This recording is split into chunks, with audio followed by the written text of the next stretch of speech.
If I could take just a moment to present Governor Quinn with a pretty special memento of his visit to Illinois State University. Professor John Freed has just written the latest history of the institution. It covers the years 1857 through 2007, and we'd like you to have a copy. Okay, well, thank you very much.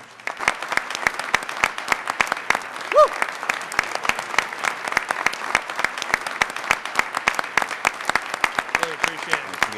Well, we're all Redbirds today, so we want to thank everyone for coming to this very important occasion, and I want to thank President Bowman for inviting me and your faculty and your fine staff here at ISU, and most importantly, the students who are the heart and soul of any university. This is a very special place in the land of Lincoln. As you know, in 1857, this school began, this university began, and it has had a great, great mission in all 152 years. And when I did receive the invitation, I wanted to make sure I could come to this gathering, this Founders Day. I think it is important that all of Illinois, our great state of almost 13 million people, salute the men and women of the Illinois State University, your alumni, your excellent Board of Trustees, all of those who are part of this university. It's very, very important that we celebrate education and higher education in Illinois, especially in these days. At this time, we all know our country has a tremendous economic challenge. It's probably the worst economic situation we've had in most of our lifetimes, and so we must meet that challenge, and there's only one way to do that, and that's to invest in education and in brain power.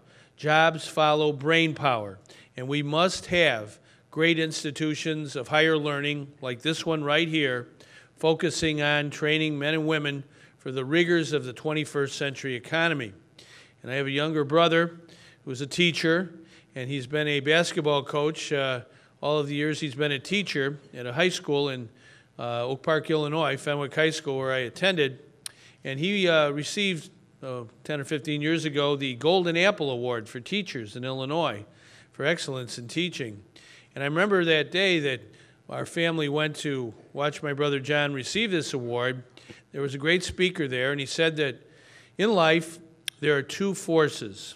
On one side, there are the movers and the shakers. And on the other side, there are those who are moved and shaken. And the difference between them is education. So I think we really have to understand in our state, and I was just in Springfield, I'm going to be going back there later tonight, but we have to understand in Illinois that the only way to really go forward in this global economy that we find ourselves in the 21st century, is to invest in education and to invest in higher education and to be really involved in the opportunities that the information economy presents ourselves with. We have to have well-skilled workers. We have to have men and women who can invent things and start businesses that today we may not even know will exist 10 or 15 or 20 years from now. We owe it not just to our own selves and our own time, but to future generations to have great universities like this one. So I think it's very important that the governor of Illinois, and I'm a brand new governor, as you know, I think it was 3 weeks ago today this all began. Thank you.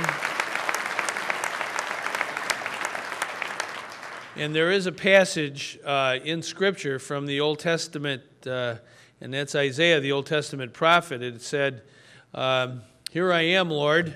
Is it I, Lord? I heard you calling in the night. I will go if you lead me, and I will hold your people in my arms."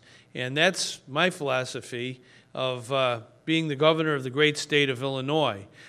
We have to hold the people of Illinois in our arms, all of us in government, in the executive branch, the legislative branch, and the judicial branch. And I want to salute today Dan Brady, Representative Dan Brady, who met me at the airport. We drove over in our car and had a very good conversation about the importance of education in this institution, but also the importance of all of us in Illinois, in government, whatever political party, banding together for a cause we believe in, the common good. You know, there's been too much fighting and petty bickering in Illinois politics and government over the last half dozen years. I think everybody knows that. We need to put that behind us, and we have to look forward. God put eyes in the front of our head because he doesn't want us looking backwards. He wants us looking forwards. And I think it's very, very important in Illinois that we have a spirit, a civic spirit of cooperation and honesty and working together as a team. You know, President Ronald Reagan came from our state. He was born in Tampico, Illinois, and I've been to Tampico. And he grew up in Dixon, Illinois, not that far from here. And President Reagan once said, as president, it's amazing what human beings can accomplish when no one worries about who gets the credit. And I think that's a good philosophy of life. I'm not that worried about who gets the credit. I don't care if I don't get the credit, but if the people of Illinois get the credit, if we can make our state a better state, if we can have tougher, no-nonsense ethics standards that are rigorously enforced, that make sure our government is clean and honest and does the right thing all the time, if we can deal with the tremendous challenge of the economy today and make sure that our men and women of Illinois, our parents and the children of Illinois as they become adults, have good jobs you can support a family on. And if we can deal with a huge budget deficit that Illinois has never, ever had in its whole 191-year history of $9 billion, a mountain of debt, if we can negotiate and navigate our way through each of these three crises, the ethics crisis, the job crisis, the budget deficit crisis, if we can do it as a people, working together as a team, we can do anything. And I think the people of Illinois are up to this challenge. I think the people of Illinois State University, all across this great state, are your graduates and all over this country. And I hope that when the NCAA tournament comes, that ISU is well represented, wherever that might be.